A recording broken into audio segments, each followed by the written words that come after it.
Welcome to my channel CP study group. आज मैं बात करने वाला हूँ राष्ट्रसंघ का स्वरूप। जी हाँ, आप बिल्कुल कंफर्म हैं, मैं वही राष्ट्रसंघ का बात करने जा रहा हूँ जो प्रथम विश्व युद्ध के बाद यह राष्ट्रसंघ का गठन हुआ था पेरिस संधि में कि फिर से कभी भी इतने लंबी लड़ाइयाँ नहीं लड़ी जाएगी। जी हाँ, तो देखते हैं कि इस राष्ट्रसंघ में कितने पार्ट थे। इस पार्ट का नाम पहला है असेंबली। जी हाँ, इसमें ग्रुप था असेंबली। सेकेंड है काउंसिल मतलब कि परिषद। थर्ड है अंतर्राष्ट्रीय न्यायालय, ठीक है। फोर है सचिवालय सेक्रेटरी, ठीक है। फाइव है अंतर्राष्ट्रीय श्रम संगठन। यह सभी पॉइंटों को आज हम चर्चा करेंगे। तो वीडियो अच्छी लगे तो लाइक शेयर सब्सक्राइब जरूर करिएगा। राष्ट्र संघ के लिए 3 इकाइयों का गठन हुआ, ठीक है। 3 इकाइयों का गठन हुआ। सभी सदस्य देशों की व्यवस्थापिका जैसी संस्था। असेंबली महत्वपूर्ण निर्णयों के लिए, कुछ देशों की कार्यपालिका जैसी परिषद या काउंसिल, और राष्ट्रों के बीच विवाद के हल के लिए एक अंतर्राष्ट्रीय न्यायालय बनाया गया, ठीक है। लेकिन इसका मुख्य रूप से 3 था। तो चलिए देखते हैं। पहला इसका जो पॉइंट है वह है असेंबली। जी हाँ, राष्ट्र संघ की यह प्रतिनिधि सभा थी जिसमें सभी सदस्य देशों को समान अधिकार प्राप्त थे। हर सदस्य अधिक से अधिक 3 प्रतिनिधि भेज सकता था, लेकिन सब देशों को एक ही मत प्राप्त था, ठीक है। इसका अधिकार था सदस्यता प्रदान करना और प्रस्तावों पर विचार करना। असेंबली का साधारण अधिवेशन प्रतिवर्ष सितंबर में होता था, ठीक है। अधिवेशन में देखिए बैठक और उसमें क्या मामला आया, क्या उसको सॉल्व करना है, किस पर से निपटाना है, वही बात। प्रति अधिवेशन के लिए एक अध्यक्ष और 6 उप अध्यक्ष चुने जाते थे। विभिन्न कार्यों के लिए 6 विषय समितियां, ठीक है, 6 विषय की समितियां होती थी। जिसमें से था वैधानिक और कानून समिति, तकनीकी समिति, निशस्त्रीकरण समिति, बजट और अर्थ समिति, सामाजिक संस्था समिति और राजनीतिक समिति चुन ली जाती थी। असेंबली प्रजातांत्रिक ढंग की संस्था थी जहां छोटे या बड़े में अंतर नहीं था, ठीक है, इसमें कोई अंतर नहीं था। लेकिन इसके अधिकार इतनी सीमित थी कि यह मात्र संभाषण या वाद विवाद का केंद्र बनकर रह गई, केंद्र बनकर रह गई, क्या कुछ कर ही नहीं पा रहा था। वस्तुतः यह भी संभव था कि यहाँ किए गए निर्णय बहुमत को स्वीकार हो सके, कहने का बहुमत का स्वीकार हो सकते थे। लेकिन बड़ी शक्तियाँ असेंबली में अपने प्रभाव या परिषद काउंसिल के माध्यम से ऐसा नहीं होने देती थी, ठीक है। बड़ी शक्तियाँ जो थी असेंबली को मानते ही नहीं थे, उसको पास करने देते ही नहीं थे कोई बात को, ठीक है। सेकेंड पॉइंट है हमारा काउंसिल, जिसको हम लोग बोलते हैं परिषद, ठीक है। परिषद में 2 तरह के सदस्य होते थे, अस्थाई और या अस्थाई, ठीक। 5 बड़ी शक्तियां अमेरिका, ब्रिटेन, फ्रांस, इटली और जापान की अस्थाई सदस्यता का प्रावधान था, ठीक है। ये सब जो 5 देश बताए हम, ये सब क्या था, अस्थाई देश था, सदस्य उसको मान लिया। लेकिन जब अमेरिका सदस्य नहीं हुआ तो अस्थाई सदस्य 4 ही रह गए। प्रारंभ में असेंबली द्वारा 4 अस्थाई सदस्यों का 2 वर्ष के लिए निर्वाचन करने का विधान था, ठीक है। 2 वर्ष के लिए, 2 वर्ष के बाद फिर उसको चुना जाता था, ठीक। लेकिन यह सदस्यता घटती बढ़ती रही और अंतिम दिनों में 3 अस्थाई और 11 अस्थाई सदस्य हो गए। 12 या अस्थायी सदस्य हो गए।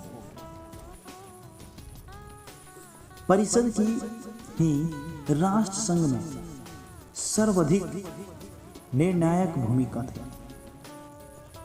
जो परिषद था उनका राष्ट्र संघ सर्वाधिक जो अधिकतर जो निर्णायक भी मुद्दा को हल करता था, उसका निर्णय जो आंसर निकलता था वह इससे से निकलता था। ठीक है, इसका नियमित अधिवेशन तो वर्ष में 1-2 बार ही होता था, लेकिन आवश्यकता अनुसार अधिवेशन कभी भी हो सकता था। जब चाहे तब किसी को हटाना है तो इसको इस मैटर को इसमें रखिए और हो सकता था सॉल्व इसका। ठीक है, आज के संयुक्त राष्ट्र संघ की सुरक्षा परिषद की तरह किसी को स्पष्ट रूप से निषेध अधिकार यानी कि वीटो प्राप्त नहीं था, लेकिन व्यवहार में किसी भी बड़ी शक्ति की असहमति किसी भी निर्णय को निरर्थक कर देती थी। अगर कोई बड़ी देश जो स्थायी था वह अगर किसी काम में अगर व्याधा डाल दे तो उसका निर्णायक कुछ और हो सकता था, उसको टाल भी सकता था। परिषद ही युद्ध और शांति जैसे प्रश्नों पर निर्णय करती थी और उस पर ही उन्हें क्रियान्वित करने का उत्तरदायित्व इसके ऊपर था। परिषद के ऊपर उसे राष्ट्र संघ द्वारा शासित क्षेत्रों के प्रबंध, अल्पसंख्यकों के अधिकारों की रक्षा और देशों के परस्पर विवाद के निपटारे का काम करना पड़ता था। ठीक है, बैठकों में विदेश मंत्री या कभी प्रधानमंत्री तक शामिल होते थे। इससे यहाँ किए गए निर्णयों का महत्व बढ़ जाता था। परंतु विडंबना यह थी कि एक अंतर्राष्ट्रीय संस्था को चलाने के लिए बड़ी शक्तियों की सहमति आवश्यक थी। ठीक है, इससे सामान्य सदस्यों में असंतोष बढ़ता था। इनके निर्णय इतने सीमित हितों के लिए होते थे कि अन्य देशों का अविश्वास स्वाभाविक था। यानी कि वह बहुत छोटे नियमों में या बहुत ही छोटे बातों में किसी मैटर को सुलझा देना, किसी को समझ भी नहीं आया उससे कोई दिक्कत किसी को होता ही नहीं था। यहाँ मैंने किया निश्चित था कि कोई ना कोई देश इस पर स्वाभाविक है कि इसमें अविश्वास रहेगा, मैंने उसको विश्वास नहीं रह जाएगा। ठीक है, इस अंतर्राष्ट्रीय राष्ट्र संघ। अब हमारा है थर्ड पॉइंट, अंतर्राष्ट्रीय न्यायालय। जी हाँ, अंतर्राष्ट्रीय न्यायालय। हेग में अंतर्राष्ट्रीय मध्यस्थता की शुरुआत हुई थी। इसे ध्यान में रखकर 1921 में राष्ट्र संघ के विधान की 14वीं धारा के अंतर्गत हेग में विश्व न्यायालय की स्थापना की गई। इनके न्यायाधीशों की नियुक्ति व्यक्तिगत प्रतिभा और प्रसिद्धि के आधार पर ही होती थी, किसी देश के प्रतिनिधि के रूप में नहीं। ठीक है, कोई व्यक्ति अगर इसका स्टैंडर्ड जो बनता था मुख्य न्यायाधीश, वह इसका जो हाई क्वालिटी का जो नियुक्ति मैंने जो करता था वह ऐसा व्यक्ति चुनता था जो सभी के लिए कुछ न कुछ आशा और भरोसे के साथ बोलता था। इसका प्रमुख कार्य देशों में विवादों को विस्फोटक होने से पहले ही हल करना था। लेकिन अंतर्राष्ट्रीय कानून की ही स्थिति इतनी अस्थिर और अपरिभाषित थी कि उसके आधार पर किए गए फैसलों का क्या होता। इस न्यायालय में अपने विवाद ले जाना या ना ले जाना पूरी तरह संबंध देशों की अपनी मर्जी पर निर्भर था। इसी प्रकार यहाँ के निर्णयों को मानना या ना मानना भी उनकी इच्छा पर निर्भर था। कहीं कोई अनिवार्यता या बंधन नहीं था। इसलिए कोई महत्वपूर्ण प्रश्न या तो यहाँ उठाया ही नहीं जाता था या उस पर निर्णय नहीं हो पाता। ठीक है, बात समझ में आ रही? यदि हुआ भी तो उसका क्रियान्वयन नहीं हो पाता था। छोटे देशों के विवादों का अवश्य निपटारा हो जाता था, लेकिन बड़े देशों का नहीं। इस प्रकार विशेष समर्थक या फिर विशेष सार्थक भूमिका न होने के बावजूद अंतर्राष्ट्रीय कानून को विकसित करने का यह उपयुक्त माध्यम था और इसलिए संयुक्त राष्ट्र संघ ने भी इसे बरकरार रखा है, इसे बरकरार अभी भी रखा हुआ है। ठीक है। फोर्थ पॉइंट हमारा है सचिवालय। जी हाँ, इसे इंग्लिश में बोल सकते हैं सेक्रेटरी। ठीक है। जनेवा में राष्ट्र संघ के दैनंदिन कार्यों के लिए एक सचिवालय का प्रबंध किया गया जिसमें विभिन्न देशों के कर्मचारी कार्य करते थे, लेकिन फ्रेंच भाषा की प्रमुखता के कारण अन्य भाषाओं के लोगों को यहाँ तक पहुँचने और कार्य करने में कठिनाइयाँ होती थी। पहले महासचिव ब्रिटेन के सर जेम्स एरिक डुमांड नियुक्त हुए और उन्होंने 1933 तक कार्य किया। उसके बाद महासचिव की नियुक्ति का अधिकार परिषद को दे दिया गया। बाद में फ्रांस के जोसेफ आवे नेल और आयरलैंड के सीन लेस्टर ने भी कार्य किया, लेकिन उनके समय तक राष्ट्र संघ पंगु हो चला था। उसका कोई बहुत छोटा चला था, उसको बात ही भी नहीं लेता था, उसका बात लेता ही नहीं था।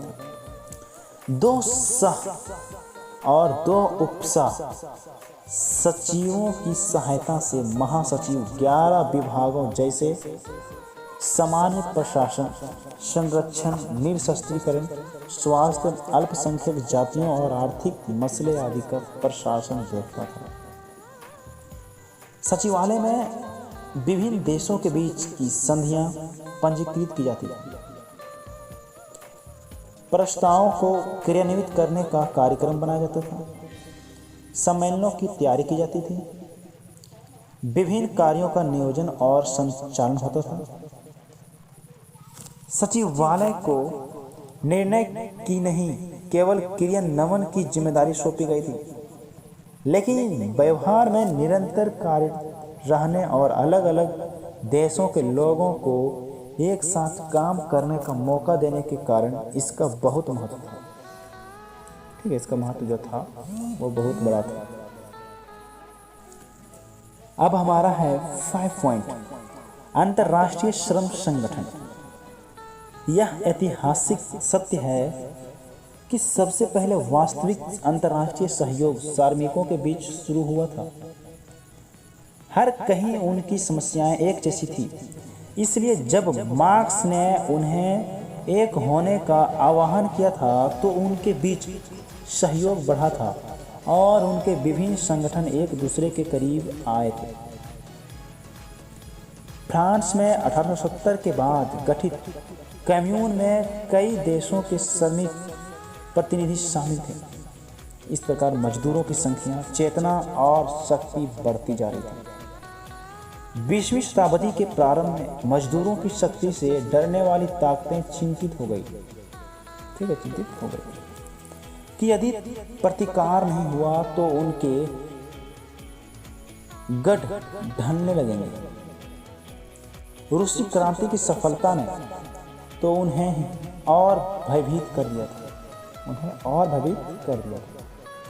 इसी पृष्ठभूमि में अंतर्राष्ट्रीय श्रम संगठन को देखना चाहिए। यह मजदूरों को सीमित रखने और उन्हें भटकाने का एक कुशल और व्यापक कार्यक्रम था।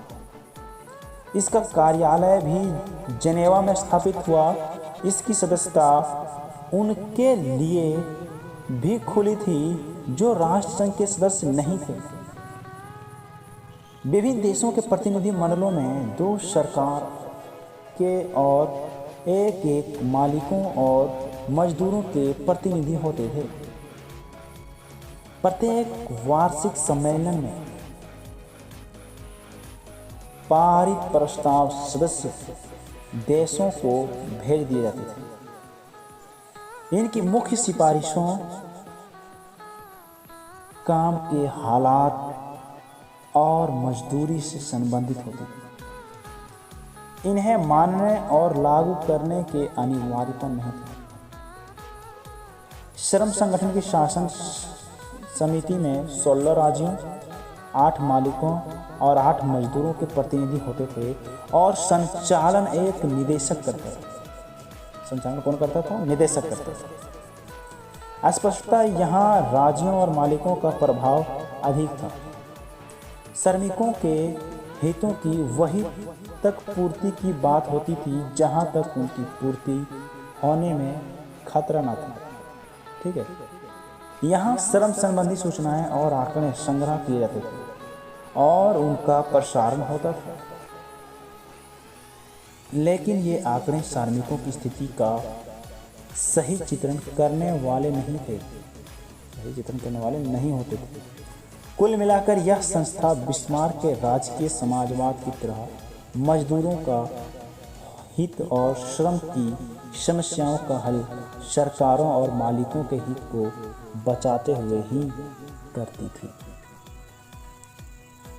ठीक है। तो दोस्तों, यह था मेरा राष्ट्रसंघ के ऊपर छोटा सा वीडियो में अगर कोई भी कन्फ्यूजन हो तो हमें कमेंट बॉक्स में ज़रूर बताएं। अगर आप कौन से राज्य से देख रहे हैं हमारे वीडियो को, वह भी हमारे कमेंट बॉक्स में ज़रूर बताएं। Thanks for watching my video.